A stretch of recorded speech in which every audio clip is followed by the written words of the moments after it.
حبيبة علي محمد وهويو وحاصلة سد عرورة وانا معلمات برباريسة جيل كسو كوري حبيبة ومروو حاجة يدا كراميسة عرور تيدانا كو برباريسة نولوشة تيدا وناكسن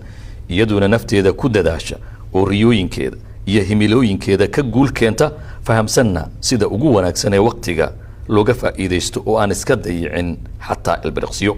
golashaasi nolosha ay mid kamid ah dhalisay sanadkii 2020 oo iyada iyo saddexda caruurta ahba ay isku mar ka wada qalin jabiyeen jaamacado kala duwan oo ku yaala gobolka Minnesota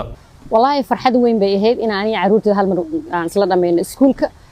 waa farxad aan soo koobi karin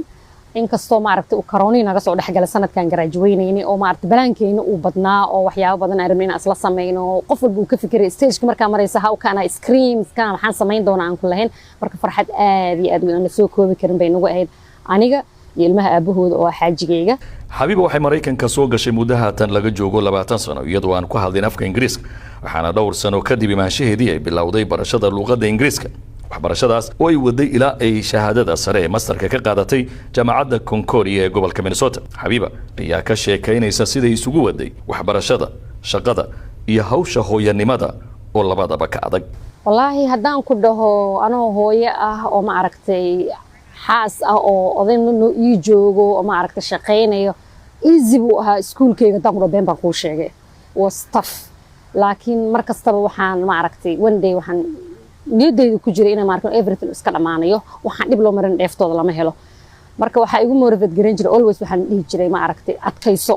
ma aysan ka dareemin xataa ma aragtay negative inay ka arkaan markastana waxa wanaagsan inay leedahay ma aragtay wax sir ab ah schedule-kaaga inuu markastaba ku qoran yahay waxa aad sameynayso aniga saas ay tahay 50 hours aan shaqeynaa weekly 2 shaqan ka shaqeynayay anoo iskuulka aadaya marka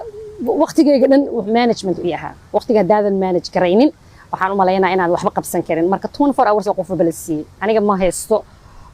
more than everybody else I have every hour qof walba haysta laakiin waa manage garay waqtigeyga caruurta Habiba ee la qalin jabisay waxaa kamid ah Samira Maxamed Xuseen oo dadaalka hooyadeedu u ahaa shidaalka ay ku dhaqaajiso dadaalkeeda waxbarasho It taught me that I had no reason to ever complain. dadaalka hooyaday waxa uu ibaray inaanan haysan sabab aan u cawdo waayo waxaan arkay qof ka shaqeynaysa laba shaqo iskuul